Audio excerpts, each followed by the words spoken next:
Once again hello and welcome everyone. Physics के last video lecture में हम लोगों ने असंपर्क बलों को समाप्त किया था, जहां हमने देखे थे अभिकेंद्रीय और अपकेंद्रीय बल। अगर आपने वो वीडियोस नहीं देखे हैं तो प्रीवियस वीडियोस की लिंक जो है आपको डिस्क्रिप्शन बॉक्स में दी गई है, आप वहां जाकर उन्हें जरूर देखें। आज इस लेक्चर में हम कवर करने वाले हैं बल या फोर्स से संबंधित जितनी भी भौतिक राशियां हैं, जो फिजिकल क्वांटिटीज हैं जो फोर्स के साथ रिलेटेड है, आज हम इनको कवर करेंगे। चलिए देखते हैं।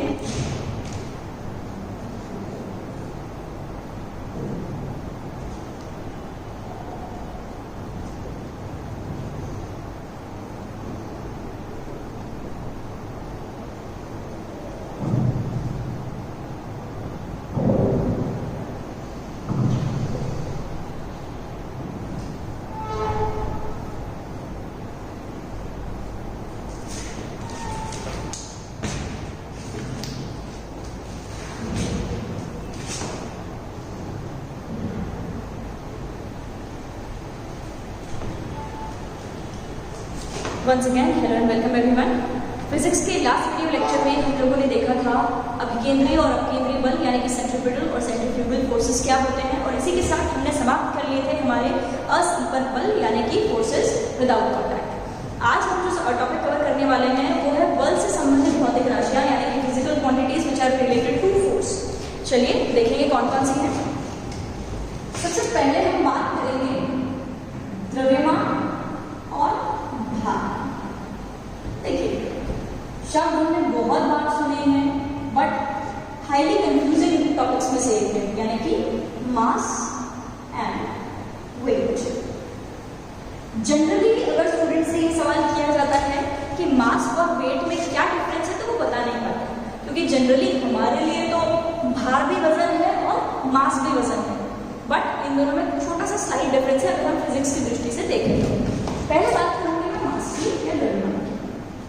मास यानी कि द्रव्यमान किसी भी ऑब्जेक्ट में जितना अमाउंट ऑफ मेटल प्रेजेंट है उसकी क्वांटिटी, यानी कि द्रव्यमान जो होता है किसी वस्तु में उपस्थित पदार्थ की मात्रा है।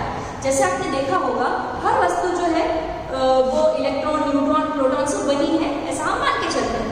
तो जितनी भी किसी वस्तु में इलेक्ट्रॉन, न्यूट्रॉन, प्रोटॉन की जो नंबर होगा, जो संख्या होगी, उसी से मिलकर उसका द्रव्यमान बनेगा। द्रव्यमान के लिए याद रहे, द्रव्यमान हमेशा अपरिवर्तित रहता है, इसकी वैल्यू जो है कभी भी बदलती नहीं, राइट। अब देखिए भार क्या है। भार जो है वो ग्रेविटेशनल फोर्स के साथ कहीं ना कहीं जुड़ा हुआ है। पृथ्वी हमें मालूम है हर वस्तु पर एक प्रकार का आकर्षक बल लगाती है और वस्तु पृथ्वी की ओर खींची चली जाती है। हमने फ्री फॉल के केस में भी देखा है, किसी वस्तु को ऊपर से नीचे यदि छोड़ दिया जाए तो ऑटोमेटिकली अगर हम उसे कोई आरंभिक वेग ना भी दें तो भी वो वस्तु अपने आप एक गुरुत्वाकर्षण उसमें उत्पन्न होता है और वो नीचे की ओर चली आती है। तो देखें, भार जो होता है बेसिकली कुछ नहीं है, किसी वस्तु पर पृथ्वी द्वारा लगाया गया बल जिसकी वजह से वस्तु पृथ्वी की ओर खींची चली आती है, यही भार की परिभाषा है। तो बेसिकली भार एक प्रकार का बल है ना। ये जो बल है हमें मालूम है, बल की जो परिभाषा होती है force is equals to m×a, लेकिन यहाँ जो त्वरण है वो कैसा है, गुरुत्वीय त्वरण। तो भार की जो परिभाषा होगी वो होती है w is equals to m×g। एक बार दोबारा समझेंगे दोनों में अंतर क्या होता है। द्रव्यमान या मास किसी भी ऑब्जेक्ट में, किसी भी वस्तु में पदार्थ की जितनी मात्रा प्रेजेंट है जिनसे मिलकर वो वस्तु बनी है, ये ऐसे कंपोजिशन है जो कभी चेंज नहीं होता, उसे कहा जाता है मास या द्रव्यमान। द्रव्यमान पृथ्वी पर, चांद पर, आप किसी भी स्थान पर चले जाए कभी भी बदलेगा नहीं, हमेशा नियत रहता है, ऑलवेज कांस्टेंट रहता है। भार की बात करें तो चूंकि भार गुरुत्वाकर्षण से जुड़ा है, भार बेसिकली एक प्रकार का बल है जो पृथ्वी किसी भी वस्तु पर लगाती है और उसे अपनी ओर खींच लेती है। हमें मालूम है force is equals to m×a, लेकिन कोई भी वस्तु पृथ्वी की तरफ खींची चली आती है तो वो त्वरण होता है गुरुत्वीय त्वरण, जिसकी वजह से वो वस्तु पृथ्वी की ओर खींची चली आती है। तो यहाँ a को हम रिप्लेस कर देंगे g से, और यही हमारा फॉर्मूला बन जाएगा भार का या वेट का। अब आप देखें, चूंकि वेट गुरुत्वाकर्षण से रिलेटेड है, गुरुत्वाकर्षण हर एस्ट्रोनॉमिकल बॉडी का एक जैसा नहीं है, वो वेरी होता रहता है। जैसा आपने देखा होगा चांद का जो गुरुत्वाकर्षण है वो पृथ्वी की तुलना में 1/6 है, तो ऑटोमेटिकली चांद पर व्यक्ति का जो भार है वो कम हो जाता है, क्योंकि अगर गुरुत्वाकर्षण कम है तो उसके गुरुत्वीय त्वरण का मान भी कम होगा। तो इस प्रकार द्रव्यमान और भार में क्या अंतर है, आई होप आप समझ पाए होंगे। यहाँ से अगर भार की यूनिट निकालें तो देखिए द्रव्यमान की जो यूनिट है वो है केजी, और इस स्मॉल जी की जो यूनिट है वो है मीटर पर सेकेंड स्क्वायर। किलोग्राम मीटर पर सेकेंड स्क्वायर ही हमारे लिए क्या है, न्यूटन। तो भार की जो यूनिट है वो होती है न्यूटन, क्योंकि भार भी एक प्रकार का बल है और बल की यूनिट भी न्यूटन है। तो आई होप आपको द्रव्यमान और भार क्या होता है और इन दोनों में क्या अंतर है ये अच्छे से समझ में आया होगा। चलिए अब हम बढ़ेंगे अगली भौतिक राशि की तरफ। यहाँ हमने 2 भौतिक राशियां कवर कर ली हैं, द्रव्यमान और भार।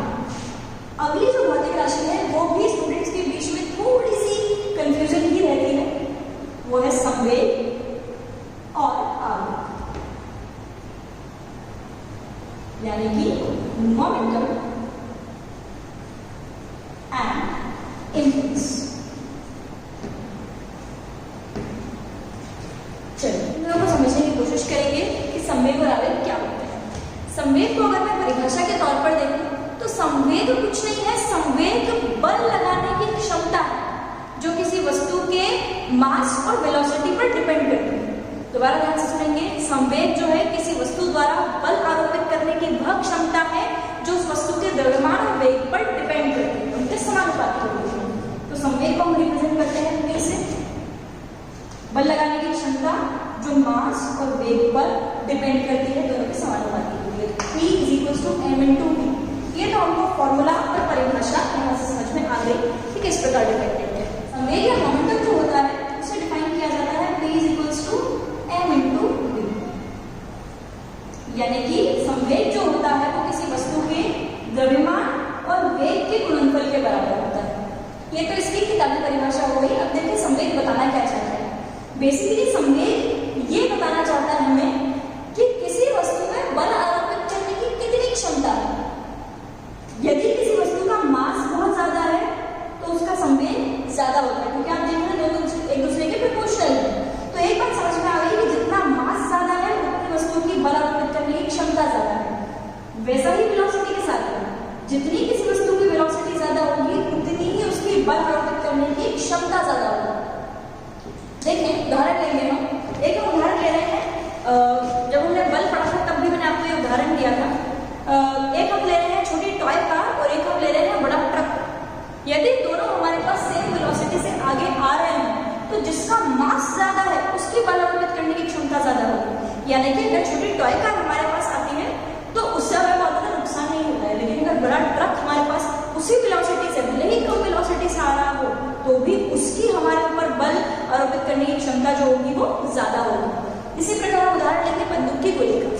बंदूक की गोली का मास बहुत छोटा होता है, लेकिन चूंकि वो बहुत तेज वेलोसिटी से हमारे पास आती है तो वो किसी का सिर या कोई बॉडी पार्ट टच करके भी निकल जाती है तो बहुत नुकसान करती है, या फिर अंदर भी चली जाती है, इतना उसका तेज वेग होता है। तो हमें पता है कि जितना वेग ज्यादा उतनी बल आरोपित करने की क्षमता ज्यादा। तो संवेग कुछ नहीं है, संवेग जो है किसी ऑब्जेक्ट के मास और वेलोसिटी के गुणनफल के बराबर होता है, यानी कि जितना मास ज्यादा उतना संवेग ज्यादा, जितनी वेलोसिटी ज्यादा उतना संवेग ज्यादा।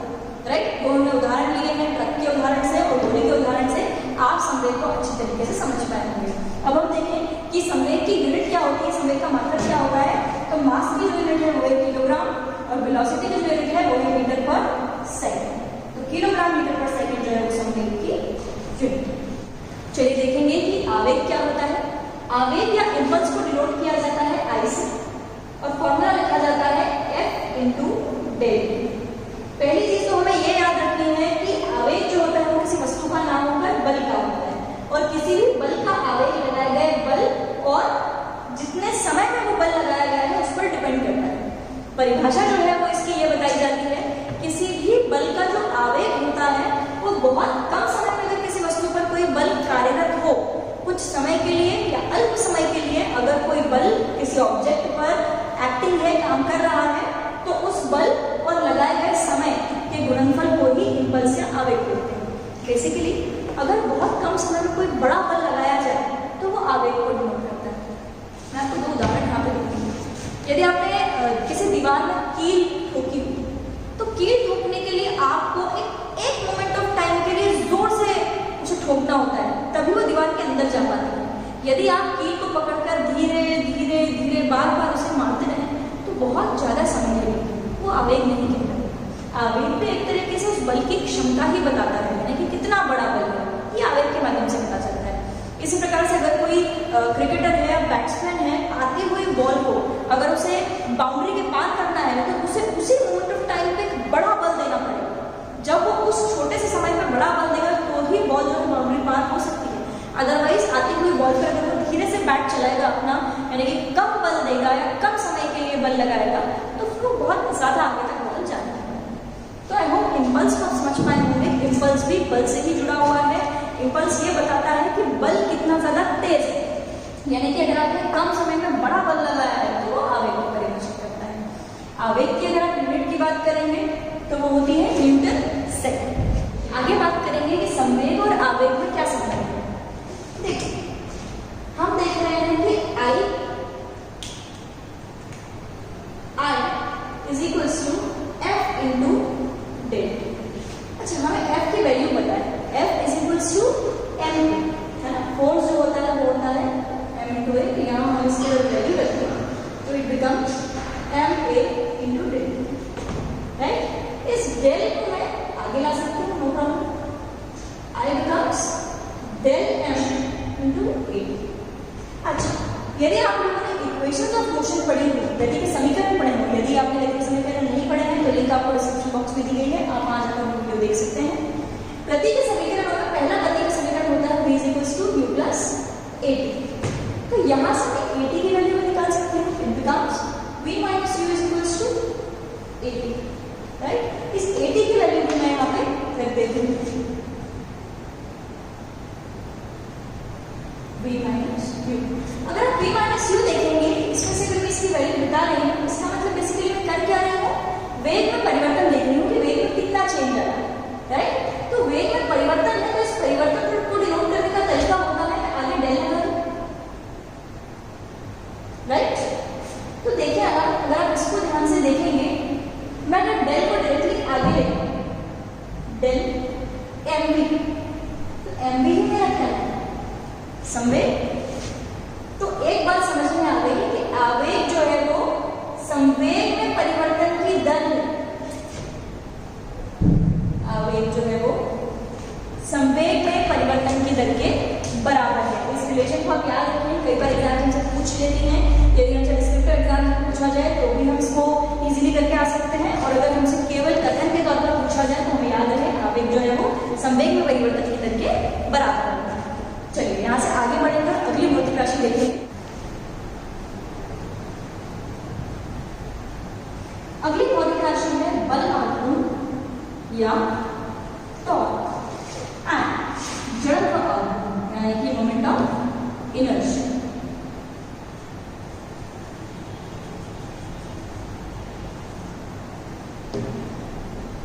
देखेंगे बल आघूर्ण या टॉर्क क्या होता है। देखिए, बल आघूर्ण या टॉर्क जो है वो मैंने अभी भी बात की कि रोटेशनल मोशन से जुड़ा हुआ है। अब देखिए, रोटेशनल मोशन में क्या किया जाता है, एक एक्सिस के अराउंड किसी ऑब्जेक्ट की जो है गति होती है। अपने ही अक्ष के परितः अगर कोई पिंड घूम रहा होता है तो उसे बोलते हैं रोटेट करना या घूर्णी गति करना। देखिए, इसी ऑब्जेक्ट को अगर हम बल लगाकर घूर्णी गति करवा रहे हैं तो बल आरोपित करके किसी ऑब्जेक्ट को एक अक्ष के परितः घुमाने की जो टेंडेंसी होती है उसी को बोला जाता है बल आघूर्ण या टॉर्क। देखिए, डिनोट कैसे करते हैं, tau is equals to F into D. F तो यहाँ पर बल है और D जो है, देखिए मैंने अभी बताया कि बल लगाकर हम किसी ऑब्जेक्ट को किसी एक्सिस के अराउंड घुमाने वाले हैं, तो जितना उस एक्सिस और ऑब्जेक्ट के बीच की दूरी है वही यहाँ पे D। आप देख रहे होंगे कि टाउ जो है F और D दोनों पे डिपेंड करता है। जितना F ज्यादा उतना टाउ ज्यादा, और जितनी दूरी ज्यादा उतना ही बल आघूर्ण ज्यादा। अब ये दूरी यहाँ पे क्या डिपेंड करती है, देखिए मैं उदाहरण यहाँ पे लूँगी दरवाजे का। यदि आपने दरवाजे को ध्यान से देखा हो तो दरवाजा जो होता है बेसिकली कुछ इस तरीके से, यहाँ पे दरवाजे के कब्जे लगे इन जगहों, राइट। और दरवाजा लगाने के लिए जो लैच होता है वो इस जगह। यदि इस स्थान पे दीवार ना हो तो बेसिकली दरवाजा भी इस एक्सिस के आसपास रोटेशनल मोशन कर रहा होगा, राइट। तो हम ऐसा मान के चलते हैं कि दरवाजे को हम जो कब्जे हैं वो बेसिकली एक्सिस, इस एक्सिस के अलावा दरवाजा गोल गोल घूमता है। आपने एक बात नोटिस की होगी कि हम जो दरवाजे का लैच है वो सबसे ज्यादा दरवाजे का जो आखिरी कोना होता है उस जगह लैच लगाते हैं,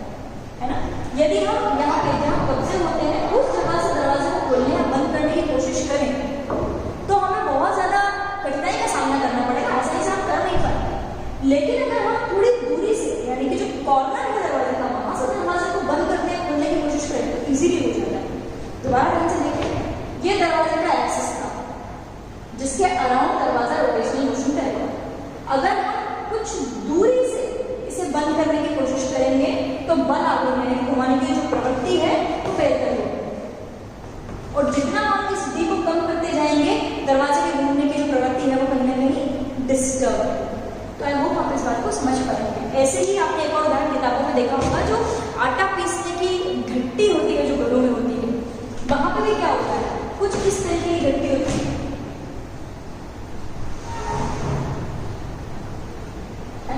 बेसिकली जो दो आपस में प्लेट्स होती है पत्थर की, वो एक दूसरे पर रोटेट होती है। लेकिन अगर हम इस जगह से पत्थर को ही पकड़ कर घुमाने की कोशिश करें तो क्या हम कर पाएंगे? नहीं। लेकिन इस एक्सिस के अराउंड ये पत्थर घूम रहे हैं, तो हम इस कॉर्नर से घुट्टी चलाते हैं, यहाँ से घुट्टी को पकड़ा जाता है, ताकि जो इनफ अमाउंट ऑफ डी है वो मिल सके।